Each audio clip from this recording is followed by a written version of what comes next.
The phone buzzed insistently in my pocket, pulling me out of my thoughts. I had been lost in the chaos of a busy afternoon at the community center where I worked as a volunteer coordinator. Outside, the sun was setting over the city skyline, casting long shadows over the bustling streets of Chicago. The name on the screen made my stomach tighten. Greg. I almost didn't answer. Over the years, I had learned that my stepfather's calls rarely brought good news. Greg was a master manipulator, and every conversation felt like a carefully laid trap. But curiosity, or maybe the tiniest shred of hope, got the better of me. "Hello," I said, keeping my voice neutral. "Rachel." His tone was far too cheerful, like a salesman pitching a deal. "Just thought you'd want to know. I sold the townhouse." I froze, the phone pressed tightly to my ear. "You did what?" "Sold it," he repeated nonchalantly, as if we were discussing the weather. "Got a decent price, too. Needed the money to settle a few things." "You should be thanking me, really." The townhouse wasn't just some piece of property. It was the one place in the world where I felt safe, a sanctuary from the chaos of the city and my life. Nestled in a quiet neighborhood near the river, it was the place I had poured my time, energy, and heart into. "How could you?" My voice shook with barely contained rage. "You had no right." "Relax, Rachel. You're never even there anymore. What's the point of holding on to it when it's just sitting empty?" His smug laughter was like gasoline thrown on an open flame. "Besides, I needed a quick way to clear my debts. That place is mine, and it's not yours to sell." "Look," Greg drawled, his tone patronizing. "I've been managing things while you're out saving the world. You'll thank me later." "I'll thank you when hell freezes over." I snapped and hung up before he could say another word. My hands trembled as I paced back and forth across the small community office. Greg's audacity had always been boundless, but this time he had crossed a line. What he didn't know, and what I wasn't ready to reveal just yet, was that I wasn't the sole owner of the townhouse. My best friend and co-investor, Sarah, shared ownership with me, and our legal agreement required both our signatures for any sale. This wasn't over. Not by a long shot. I sat on the edge of my desk, still gripping the phone as my mind replayed Greg's smug tone over and over. He thought he could get away with anything, just like he always had. But this time, he didn't realize the stakes. I scrolled through my contacts and tapped on Sarah's name. She picked up on the second ring, her voice warm and cheerful. "Hey, Rachel. What's up?" "Greg sold the townhouse," I blurted out, unable to keep the anger from boiling over. There was a long pause on the other end. What dash? "He claims he needed the money for his gambling debts," I said bitterly. "He thinks he can do whatever he wants. But our co-ownership agreement makes that impossible, right?" Sarah let out a low whistle. "That man has no shame. He really thought he could pull this off?" "He's gotten away with enough over the years," I replied, my grip tightening on the phone. "But not this time." "I'm pulling up the legal documents right now," Sarah said, her tone shifting to businesslike determination. "I'll go through them and make sure everything's in place to stop this. If he's acted without my consent, the sale is invalid." "Thank you, Sarah. I'm wrapping up things at the center, and then I'll head home as soon as I can. We need to deal with this before Greg pulls another stunt." "You got it," she said firmly. "We'll handle this together." As I hung up, a strange calm settled over me. Greg thought I was too far away to do anything, too passive to fight back.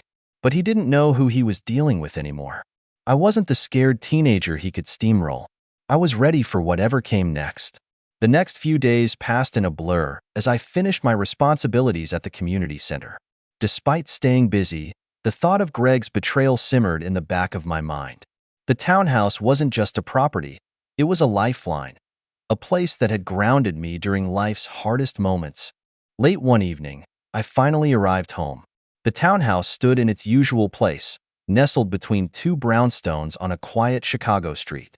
But something about the silence felt different, ominous. I unlocked the door and stepped inside. The familiar scent of the old wood floors and brick walls filled my senses. But the houseplants were wilted from neglect, the mail had piled up by the door, and the air felt cold and empty. As I set down my bags, my phone buzzed in my pocket. Greg's name flashed on the screen. For a moment, I considered letting it go to voicemail. But then, I changed my mind. It was time to face him. Well, Greg said when I answered, his voice dripping with smugness. If it isn't my world-traveling stepdaughter. Back to reality, huh? What do you want, Greg? I asked flatly. I just wanted to check in, he said, feigning concern. See how you're feeling about the whole townhouse thing. It's gone now, so there's no use crying over spilled milk. My jaw clenched. Funny you should say that, because as far as I can tell, it's not gone. There was a long pause. I could feel his confidence waver. What are you talking about? He asked, his tone tighter now. Sarah and I checked the ownership records. The sale didn't go through because you don't have the authority to sell what doesn't belong to you. Legally, the townhouse is still ours. That's ridiculous, Greg snapped. The buyer paid in cash. The paperwork's been handled. It's a done deal. Without Sarah's signature, the sale is invalid. You know that. His brittle laugh betrayed his frustration. You think you're so smart, don't you? Always trying to control everything. You don't know how hard I've had it. I did what I had to do. You stole from me, I said, my voice cold. And now you'll have to live with the consequences. The line went silent for a moment, then Greg hung up abruptly. I stared at the phone, my heart pounding. For the first time in years, I felt like I had the upper hand. This wasn't just about protecting the townhouse. It was about reclaiming my boundaries and my peace of mind. The next morning, Sarah called me bright and early, her tone brisk and no nonsense. I went through the co-ownership agreement last night, she said. You were absolutely right. Greg doesn't have a legal leg to stand on. He can't sell the townhouse without my consent. Relief coursed through me, but it was quickly replaced by frustration. Do we know who he sold it to? Not yet, Sarah replied, but I pulled the county records. There's no official transfer of ownership, which means he probably tried to do this under the table. That sounds exactly like Greg, I muttered, always looking for shortcuts and thinking he can outsmart the system. What's our next step? I asked. We can either confront him directly again or let the legal process handle it, Sarah said. Either way, the sale is invalid and we have the law on our side. I took a deep breath, feeling a sense of determination settle over me. Thanks, Sarah. I don't know what I'd do without you. You'd figure it out, she said warmly. But you're not alone in this. After we hung up, I began gathering everything I could to build our case. I documented the co-ownership agreement, collected text messages and emails Greg had sent about the sale, and even tracked down the real estate agent who had handled the transaction. When I called the agent, her tone was defensive. Look, I didn't know the full situation, she said quickly. Greg told me he had permission to sell. If I'd known there was a co-owner, I never would have touched the deal. Well, now you do, I said, keeping my tone calm. I'm not trying to make this harder for you, but I need your cooperation. Can you confirm that Greg signed the paperwork alone? Yes, she admitted. The buyer hasn't paid in full because I flagged the transaction as unusual. I can provide you with the documents if you need them. That would be helpful, I said, jotting down her information. When I hung up, I felt a renewed sense of focus. Greg had banked on me being too distant and passive to fight back, but he was about to learn just how wrong he had been. That evening, Sarah called with more good news. The cease and desist letter is ready, she said. We'll send it first thing tomorrow. And if Greg tries anything else, we'll have a paper trail to shut it down. Perfect, I replied, a small smile creeping onto my face. For the first time in days, I felt like I was gaining control of the situation. Greg thought he could steamroll me, but he was about to find out that I wasn't so easily defeated. The next morning, Sarah and I finalized the cease and desist letter and sent it to Greg. The language was clear and firm. Any further attempts to claim ownership of the townhouse or involve the buyer would result in immediate legal action. I could only imagine Greg's reaction when he received it, probably a mix of anger and disbelief. Later that day, the real estate agent followed through and sent me the signed documents. Seeing Greg's signature on the fraudulent sale agreement made my stomach turn, but it also strengthened my resolve. He hadn't just crossed a line, he had bulldozed over it. That evening, my phone buzzed again. This time, The caller was Detective Miller, a local officer Sarah had contacted for help. His tone was professional but sympathetic. "Miss Walker," he began, "I've reviewed the documents you and Miss Harper provided. It's clear that the sale was unauthorized. Based on the evidence, we can move forward with a formal investigation if you'd like." "Yes," I said without hesitation. "I want to pursue this. We'll start by contacting the buyer to explain the situation," Detective Miller continued. "If Greg continues to interfere, we'll escalate to criminal charges for fraudulent misrepresentation." "Thank you, Detective," I said, relief washing over me. "Please let me know if you need anything else from me." After the call, I finally felt a sense of calm returning. The wheels were in motion now, and there was no turning back. The next day, Greg called again. His voice was laced with anger, but there was an edge of desperation beneath it. "Do you have any idea what you've done, Rachel?" he demanded. "You're ruining everything." "No, Greg," I replied calmly.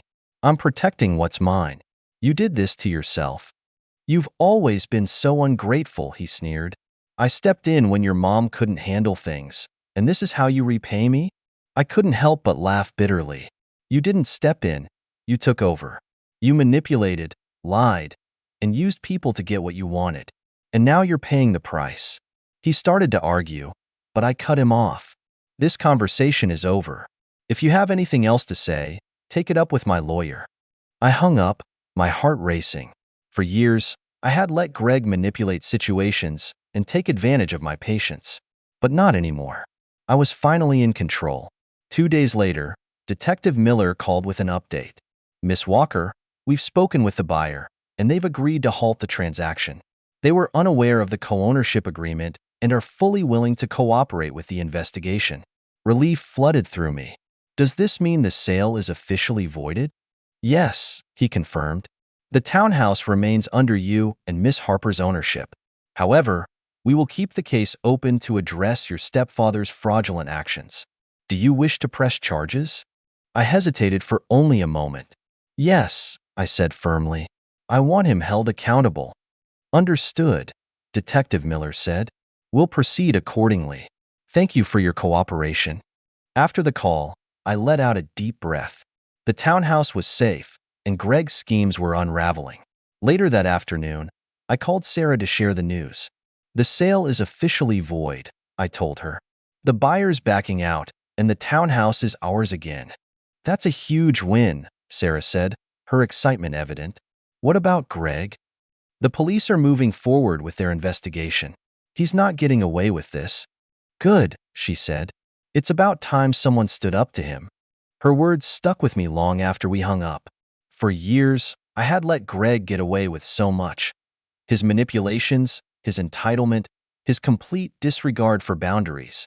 But this time, I had fought back. And it felt like a turning point, not just for this situation, but for how I approached everything in my life. That evening, I went to the townhouse for the first time since returning home. Stepping inside, I felt an overwhelming wave of emotion. The familiar creak of the floorboards and the smell of the wood reminded me of why this place meant so much to me. I sat by the bay window, letting the quiet of the city night wash over me. This wasn't just a building. It was my haven, my place of peace and stability, and it was still mine. For the first time in weeks, I let myself smile. I wasn't just reclaiming a property, I was reclaiming a part of myself. A week later, Detective Miller called with the final update. "Miss Walker, I wanted to inform you that your stepfather has been formally charged with fraudulent misrepresentation and attempted theft of property. He'll be required to appear in court, and based on the evidence we've gathered, the case against him is strong." Hearing those words brought a complex mix of emotions: relief, vindication, and even a twinge of sadness. Greg had been such a constant force in my life for years, albeit a toxic one. Now, I was finally free from his manipulations. "Thank you for everything, Detective," I said sincerely. "You handled this with a lot of strength," he replied. "It's not easy to stand up to family, but you did the right thing." After the call, I sat quietly for a long time, processing everything that had happened. For the first time in years, I felt a weight lift from my shoulders. The next day, Sarah and I met at the townhouse to celebrate. She brought a bottle of wine, and we sat on the small porch overlooking the street, watching the sunset. The crisp autumn air carried the scent of fallen leaves and freshly baked bread from a nearby cafe. "To us," Sarah said, raising her glass, "and to not letting anyone push us around." I clinked my glass against hers, laughing softly. "To us." As we talked, I realized how much I had learned from this ordeal. I'd spent so much of my life avoiding conflict, trying to keep the peace, especially with Greg. But this time, I had stood my ground, and it felt like a turning point. "You know," Sarah said, interrupting my thoughts, "this townhouse has always been more than just a property. It's a symbol of everything we've built, everything we've worked for. Don't ever let anyone take that from you again." Her words hit home. The townhouse wasn't just a place. It was a reflection of my independence, resilience, and determination to protect what mattered most to me. Later that night, as I sat by the bay window, watching the city lights flicker in the distance, I felt a peace I hadn't known in years. Greg's betrayal had tested me in ways I never expected, but it had also shown me my strength. The townhouse was safe, my boundaries were firmly in place, and for the first time in a long time, I felt truly in control of my life. In the weeks that followed, life slowly settled into a new rhythm. The townhouse, once a battleground for Greg's greed, became my refuge again. Every familiar creak of the floorboards and rustle of the curtains reminded me of what I had fought to protect. I didn't hear much from Greg after the charges were filed. My mother called once, her voice hesitant. "You know how he gets, Rachel," she said, her usual defense of him ringing hollow. "I do," I replied evenly. "And that's why I did what I had to do." She didn't argue. For the first time, there was no attempt to guilt me or plead for reconciliation, just a quiet sigh before she said, "I hope you find peace." "I already have," I said, and I meant it. Sarah and I spent the next few weekends working on small renovations to the townhouse. We painted the walls, updated the kitchen, and even planted a few flower boxes on the windowsills. With every nail hammered and every brushstroke applied, it felt like I was reclaiming more than just the space. I was reclaiming myself. One evening, as the sun dipped below the horizon, Sarah turned to me. "So, what's next for you, Rachel? You've taken back the townhouse, stood up to Greg. What's the next big move?" I thought about her question for a moment, the answer coming to me with surprising clarity. "I'm going to keep doing what I love, volunteering, traveling, living my life on my terms. But this time, I'm not letting anyone else dictate how I live it." She smiled, raising her glass. "To that." As the days passed, I found myself reflecting more on everything I had learned. It wasn't just about the townhouse or even Greg. It was about realizing my own strength. For years, I had let his behavior dictate how much I pushed back, how much I tolerated. But now I knew I was capable of setting boundaries and holding them, no matter how uncomfortable it made others. The townhouse stood as a symbol of that growth, a reminder that I didn't have to sacrifice my peace or my values for anyone else's comfort. One evening, as the sun dipped below the city skyline, I stood on the porch, breathing in the cool autumn air. For the first time in years, I felt truly at home, not just in the townhouse, but in my own life.